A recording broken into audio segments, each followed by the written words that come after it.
वही मुंसिफ वही हाकिम, उन्हीं की सरपरस्ती है, जिसे कहते हैं प्रजातंत्र वो यतीमों की बस्ती है। क्या मलाई ज्यादा है क्या राजनीति में? नीतीश जी जब तक संवेदनशील रहे, हमारे नेता उनके साथ रहे। जन सुराज का अर्थ ही होता है जन मतलब जनता और सुराज मतलब सुंदर राज। आपके नेता को बिहार की बागडोर मिल जाए तो क्या वो भी जिस तरह सभी कह रहे हैं खरे उतर पाएंगे? कुर्सी पर कैसे बने रहना है, कुर्सी पर कैसे चिपके रहना है, इतना ज्ञानवान तो नीतीश बाबू जरूर हैं। हमको यही लगता है कि राजनीति बेशक आगे चली गई हो, लेकिन जनता की स्थिति नहीं बदली है। नमस्कार, मैं हूं अफसर कमाल और आप देख रहे हैं न्यूज टाइम्स। इस वक्त मैं पूर्वी चंपारण के कल्याणपुर में हूं और आज हमारे साथ खास मुलाकात में एक्सक्लूसिव बात करने के लिए मौजूद है प्रशांत किशोर की जन सुराज यात्रा के अभियान के कल्याणपुर प्रखंड के संयोजक यानी कन्वेनर और अहिमानवा बखरी से पंचायत समिति सदस्य दूसरी बार लगातार ठाकुर अविनाश इस वक्त हमारे साथ मौजूद है और इनसे हम बात करेंगे, इनसे जानने की कोशिश करेंगे कि आगामी लोकसभा चुनाव में प्रशांत किशोर की पार्टी पूरे बिहार में कितने सीटों पे ताल ठोकने जा रही है और क्या कुछ रणनीति है लोकसभा चुनाव को लेकर। ठाकुर जी, बहुत बहुत स्वागत है न्यूज टाइम्स में। आपका भी बहुत बहुत स्वागत है। आपका बहुत बहुत धन्यवाद, आपके चैनल का धन्यवाद। आपके इस चैनल के माध्यम से जो भी आपके श्रोता हैं, दर्शक हैं, उनका आभार व्यक्त करता हूं, उनको प्रणाम करता हूं। कहा आपके जो नेता है प्रशांत किशोर जी रणनीतिकार थे, लोगों को मुख्यमंत्री प्राइम मिनिस्टर बनवाते थे, अब ये खुद राजनीति करने चले हैं। क्या मलाई ज्यादा है क्या राजनीति में? सवाल उसका नहीं है, मलाई की बात नहीं है, बात है गौरवशाली बिहार के खोई हुई प्रतिष्ठा को पुनर्स्थापित करने का। अब आप ऐसे समझ लीजिए कि जैसे हमारा घर कमजोर हो और हम बाहर में जाके बड़े बड़े घर बनावें, तो बाहर के बड़े घर बन जाने से हमारा घर तो मजबूत नहीं हो जाता है। तो जरूरत इस बात की है कि हम बाहर के घर को तब बनावें जब हमारा घर मजबूत हो जाए। और हमारे जो जनसुराज के जो प्रणेता हैं, वो विगत 16 महीनों से पैदल चल के, गांव-गांव चल के, बिहार के लोगों से, गांव के लोगों से मिल के, जो बिहार की दुर्दशा है, जो हमारा मुकद्दर बन गया है, बिहार का मुकद्दर हमारा जैसे पलायन, शिक्षा, रोजगार, ये सब बिहार में मतलब एक अतीत की बातें हो गई, कभी इस पर कोई चर्चा होती नहीं है। कहते आप कह रहे हैं कि बिहार के अस्तित्व की लड़ाई है और अस्तित्व का सवाल है, तो पिछले मतलब आजाद हिंदुस्तान में बिहार में तो ऐसा चीफ मिनिस्टर मिला नहीं। लोगों का ये कहना है कि जितना इन्होंने विकास किया इससे पहले कभी हुआ ही नहीं था।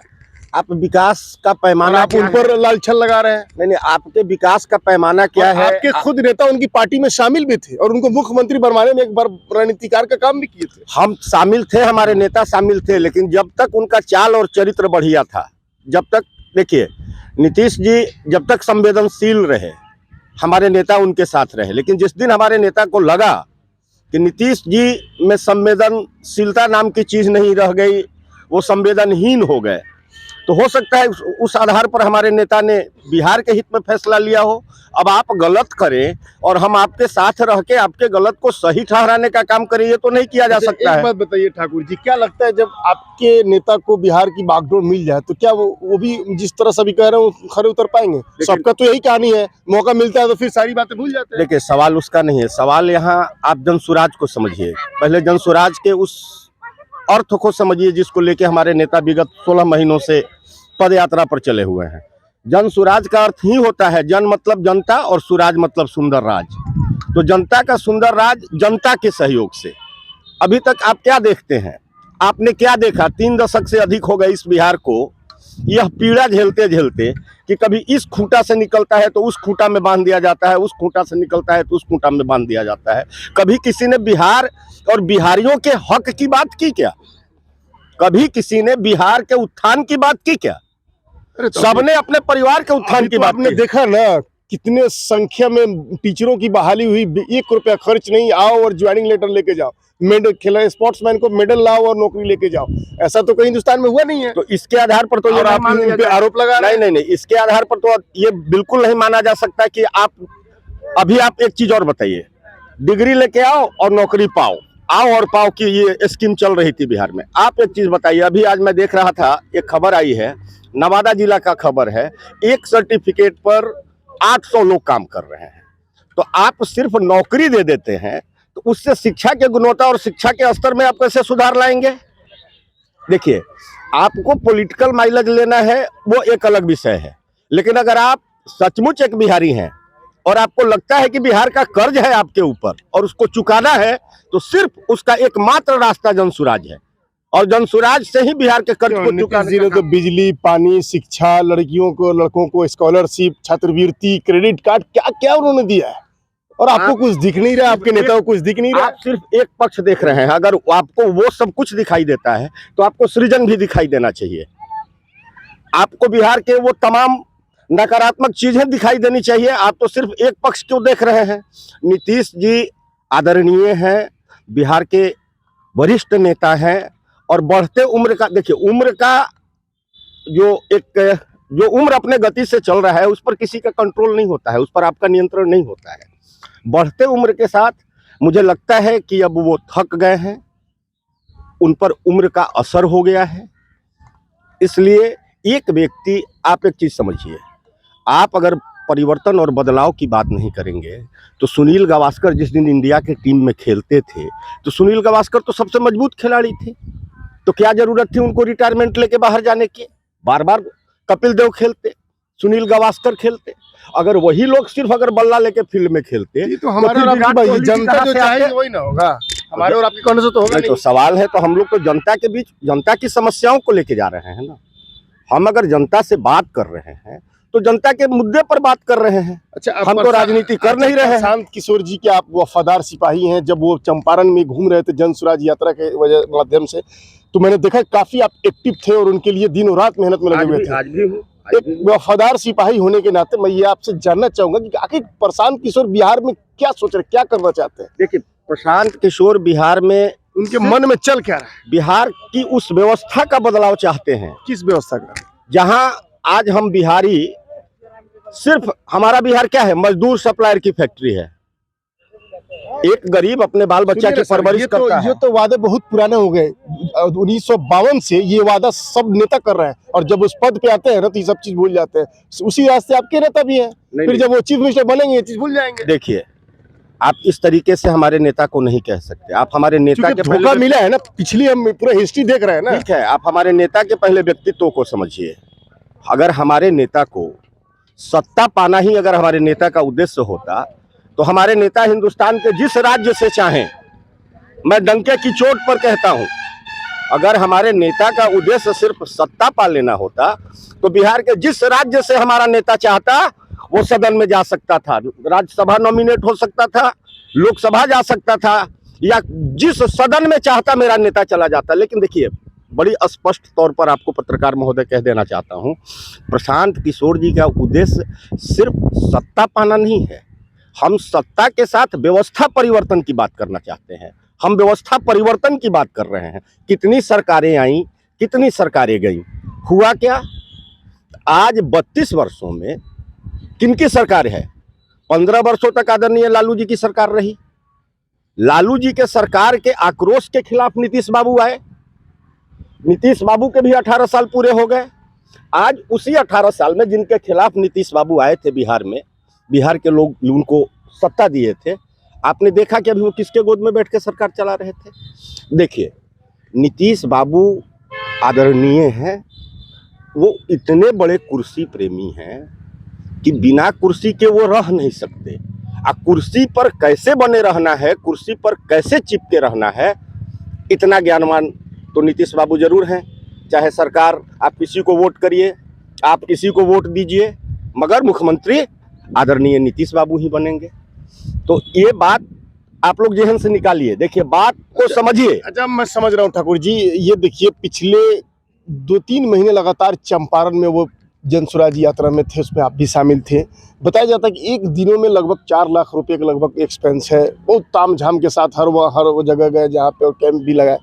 तो लोगों के ये मन में चल रहा था नहीं, आखिर इतना पैसा प्रशांत जी के पास आ कहाँ से रहा है? नौकरी तो है नहीं, रणनीतिकार का काम छोड़ दिए, आखिर ये कहाँ से फंडिंग हो रहा है? अच्छा, ये सवाल जो आप लोग अभी हमसे उठा रहे हैं, तो हमारे नेता कई बार स्पष्ट हमने उठाया था, उनसे भी सवाल किया ऑन रिकॉर्ड। मुझे याद है कि आप प्रेस कॉन्फ्रेंस में ये सवाल हमारे नेता से आपने पूछा था, तो मेरे नेता ने आपको बड़ा इसका सटीक और माकूल जवाब दिया था। आप यह सवाल हमारे फंडिंग को लेके, हमारे खर्चे को लेके आपका पूछना वाजिब है, हम इससे इनकार नहीं करते हैं। लेकिन कभी यह सवाल आपने उन लोगों से पूछा है बिल्कुल पूछता जिनके भरोसे पूछता हूँ, जिनके पूछता हूँ। हिस्से आधा आधा बिहार था, वो कहाँ से अरबों रुपया रैली के नाम पर उड़ा देते हैं। जहां तक हमारे जन सुराज की बात है, तो हमारे नेता ने जिन बड़े नेताओं की मदद की है, जिन जिन राज्यों में हमारे नेता ने काम किया है, हमारे नेता स्पष्ट कहते हैं कि उन्हीं के सहयोग, उन्हीं के समर्थन से यह जन सुराज की मुहिम, जन सुराज का ये अभियान चल रहा है। और रह गई बात कि मैं उतने बड़े लेवल में तो पार्टी में नहीं हूँ। ये बात छोड़िए, इसे बात ये बताइए कि आपकी पार्टी जो है जन सुराज जो है, प्रशांत किशोर जी 40 लोकसभा सीट है, कितने सीटों पर लड़ने जा रहे हैं अब चुनाव? ये फैसला कुछ तो खबर होगी नहीं, आपको? इस संदर्भ में मेरा अभी कुछ भी बोलना बहुत अच्छा, जल्दीबाजी ये होगा। लोकसभा विधानसभा चुनाव भी नजदीक है, क्या मैं मानूं कि जिस तरह से आपने कल्याणपुर क्षेत्र में और जिस तरह से जन सुराज के लिए आपने काम किया है, जन सुराज से आप प्रत्याशी हो सकते हैं? चूंकि उन्होंने प्रशांत किशोर जी ने कहा है कि विधानसभा चुनाव लड़ेंगे। प्रत्याशी होना नहीं होना ये तय करने का अधिकार बड़ा गोल मटोल जवाब दे रहे हैं, नहीं, सीधा नहीं, सीधा बोलिए। नहीं, देखिए, सवाल है कि मैं तो सुप्रीम अथॉरिटी हूँ नहीं। कुछ तो आश्वासन मिला होगा। नहीं, जन सुराज का सिपाही हूँ और जन सुराज के विचारों और उद्देश्यों को लेके आम जनता के बीच जाता हूँ और अपनी बात आम जनता के बीच में रखता हूँ।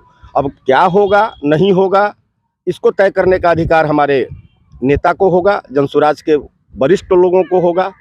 ऐसा मैं कुछ नहीं सोचता हूँ। अच्छा अविनाश जी, ये बताइए, पिछले 10 साल पहले और अब 10 साल के बाद, 10 साल पहले की राजनीति में और अभी की राजनीति में क्या अंतर समझ रहे हैं, कितना फर्क महसूस कर रहे हैं? देखिए, हमको यही लगता है कि राजनीति बेशक आगे चली गई हो, लेकिन जनता की स्थिति नहीं बदली है। मतलब जनता जहां कल खड़ी थी, जनता आज भी वही खड़ी है। आप एक चीज़ समझ लीजिए कि विकास का पैमाना आप अगर सिर्फ सड़क बना लेना मानते हैं, गली नाली बना लेना मानते हैं, ऊंची स्कूल की बिल्डिंगों को बना लेना मानते हैं, तो बेशक हो सकता है कि आपके मैं तो विकास की बात नहीं, मैं राजनीतिक स्तर की बात कर रहा हूँ। जो देश में जो राजनीति चल रही है पिछले 10 सालों में, 2014 के बाद और 2014 के पहले की राजनीति में क्या फर्क महसूस कर रहे हैं, मैं ये जानना चाह रहा हूँ। देखिए, राजनीति में उतार चढ़ाव होता रहता है और जहाँ तक मेरा मानना है कि राजनीति अभी अपने संक्रमण काल के दौर से गुजर रही है, जो मैं समझता हूँ, ये मेरा व्यक्तिगत विचार है, इसको हमारे पार्टी लाइन पर आप लेके नहीं जाएंगे। राजनीति अभी अपने संक्रमण काल के दौर से गुजर रही है और इस पर एक शेर बड़ा माकूल है, वही मुंसिफ वही हाकिम, उन्हीं की सरपरस्ती है, जिसे कहते हैं प्रजातंत्र वो यतीमों की बस्ती है। मेरा सीधा सा ये मानना है कि जो जनता भूखी है, बेबस है, मगर उसका वोटिंग राइट भी अगर आप उसको अगर काउंट करेंगे तो उसके भी वोट का वैल्यू एक ही है। जिस तरह से अभी इस देश में राजनीति में तोड़ फोड़, हर्ष ट्रेडिंग, चुनी हुई सरकार को गिरा देना, दूसरे पार्टियों को, एमएलए को तोड़ ताड़ के लाना, उनको मतलब अपने पाले में खींच लेना, ये इसको आप किस रूप से देख रहे हैं? देखिए, जिसकी सत्ता होती है या जिसके पास शक्ति होती है, मतलब मैं ये नेताओं का कोई विचारधारा नहीं रहा क्या? नहीं, विचारधारा की अगर आप बात करते हैं तो बिल्कुल विचारधारा है। और जो आप जन सुराज से संबंधित अगर हमसे प्रश्न पूछते हैं तो हमारी विचारधारा पॉलिटिकल होने के नाते मैंने सवाल किया। हमारी विचारधारा गांधी की विचारधारा है। हम इस देश में समता की, समरसता की और समानता की वकालत करते हैं। इस राज्य में आप ये समझिए कि जो देश का कुशल चुनावी प्रबंधक रहा है, कुशल शीर्ष रणनीतिकार रहा है, आखिर उस व्यक्ति को कहीं ना कहीं बिहार की व्यवस्था ने अंदर टीस पैदा किया, तभी उसने अपनी सारी बनी बनाई व्यवस्था को छोड़ के आज 16 महीने से गांव-गांव मारा गली-गली फिर रहा है। तो कहीं ना कहीं उस व्यक्ति ने यह संकल्प लिया है और जनसुराज का यह संकल्प है कि हम सत्ता के साथ व्यवस्था का परिवर्तन चाहते हैं। अभी नेता प्रतिपक्ष विधानसभा तेजस्वी यादव जन विश्वास यात्रा पर पूरे बिहार में निकले थे। 11 दिनों में उन्होंने ये यात्रा कंप्लीट किया। उसमें इतना समर्थन उनको मिला कि इसने खुशी से गदगद हुए कि जन विश्वास महारैली का आयोजन उन्होंने किया और वो भी बहुत सफल रहा, रिकॉर्ड तोड़ भी रहा है बकौल महागठबंधन के नेताओं के जरिए। तो क्या लगता है, उन्होंने साफ कह दिया है कि मैं बिहार में एनडीए को रोकने जा रहा हूँ। तेजस्वी जी एक बड़े नेता बन के उभर रहे हैं। देखिए, तेजस्वी जी सोना का चम्मच लेके पैदा हुए हैं, ठीक है। वो जिस परिवार में पैदा हुए हैं, उनके आदरणीय पिताजी भी 15 साल की सरकार में रहे हैं, मुख्यमंत्री रहे हैं। उनके आदरणीय माता जी भी रही हैं, वह भी 2 बार उप मुख्यमंत्री रहे हैं। बड़े नेता हैं, सोना का चम्मच लेके पैदा हुए हैं। हम लोग गांव गरीब किसान के लड़के हैं, हम लोग खेत की पगडंडियों पे काम करते हैं और उनका जो मानना है जन विश्वास, तो जनता का विश्वास तो 15 साल उनके पिताजी के पास भी रहा अभी भी नीतीश बाबू के साथ जब वो सरकार चला रहे थे तब भी जन विश्वास था। और कैसा विश्वास और कौन सा विश्वास की वो बात कर रहे हैं, ये समय आने पर अभी तय होगा। पूरे देश में एक नेताओं का, बीजेपी नेताओं का स्लोगन चल रहा है कि हम हैं मोदी के परिवार, और नीतीश बाबू का चल रहा है कि हम बिहार मेरा पूरा परिवार। इस पर क्या कटाक्ष है आपका? देखिए, नीतीश बाबू का तो बिहार पूरा परिवार है, अब मोदी जी का भी देश पूरा परिवार है। अगर बिहार के मुख्यमंत्री होने के नाते, अगर वो बिहार के शीर्ष लेकिन सीधे साधा नहीं बोलना, पूरा गोल मोल घुमा रहे हैं। नहीं, घुमा नहीं रहे हैं। अगर मुख्यमंत्री होने के नाते अगर वो बिहार को अपना परिवार मानते हैं तो एक मुख्यमंत्री के लिए ठीक हो सकता है। लेकिन अगर वो परिवार की बात करें तो जो बिहार को एक परिवार के रूप में वो दे सकते थे, जो कर सकते थे, उन्होंने वह नहीं किया। उन्होंने हर स्थिति में अपनी कुर्सी की चिंता की है, कुर्सी पर कैसे बने रहना है, सिर्फ इसका जुगाड़ लगाया है। अब मोदी जी देश के प्रधानमंत्री हैं, नीतीश बाबू बिहार के मुख्यमंत्री हैं। अब इतने ये लोग बड़े शीर्षस्थ नेता हैं। अब इन लोगों के संदर्भ में मेरी टिप्पणी कहीं से अच्छा, उचित एक आखिरी सवाल अविनाश जी, अगर आपकी पार्टी लोकसभा चुनाव बिहार में कुछ सीटों पे लड़ती है, अगर उसमें कामयाबी मिलती है, तो जन स्वराज का आगामी लोकसभा चुनाव के बाद जो नतीजा आएगा, जो मैंडेट आएगा, उसमें क्या भूमिका होगी? एनडीए के पक्ष में रहेंगे कि इंडिया गठबंधन के पक्ष में? अब हम लोकसभा लड़ेंगे नहीं लड़ेंगे इसको तय करने का अधिकार हमारे आदरणीय नेता को है। जो हमारी कोर कमेटी होगी या जो नेता कि जो हमारे शीर्षस्थ नेता होंगे वो लोग तय करेंगे। अभी इस संदर्भ में हम लोगों को कोई जानकारी नहीं है। सिर्फ हम लोगों को ये बताया गया है, ये कहा गया है, या जो मिशन है हम लोगों का, कि हम आम जनता के पास जाएं, आम जनता से मिलें, और बिहार की बदहाली, दुर्दशा का जो कारण है, आप समझ के देखिए। अब मैं बोलूँगा कि कैमरा दिखा दीजिए उस बच्चे को।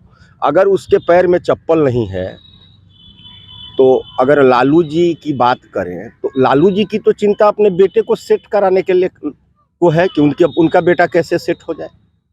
उनकी चिंता यह नहीं है कि अगर किसी बच्चे के पैर में चप्पल नहीं है तो उस बच्चे को चप्पल कैसे मिले, उसको अगर पौष्टिक आहार नहीं है, भोजन नहीं है, तो उसको भोजन कैसे मिले। यहाँ देखिए, सब लोग अपने और अपने परिवार की चिंता कर रहे हैं। बिहार के जनता की चिंता किसी को नहीं है, बिहार की चिंता किसी को नहीं है।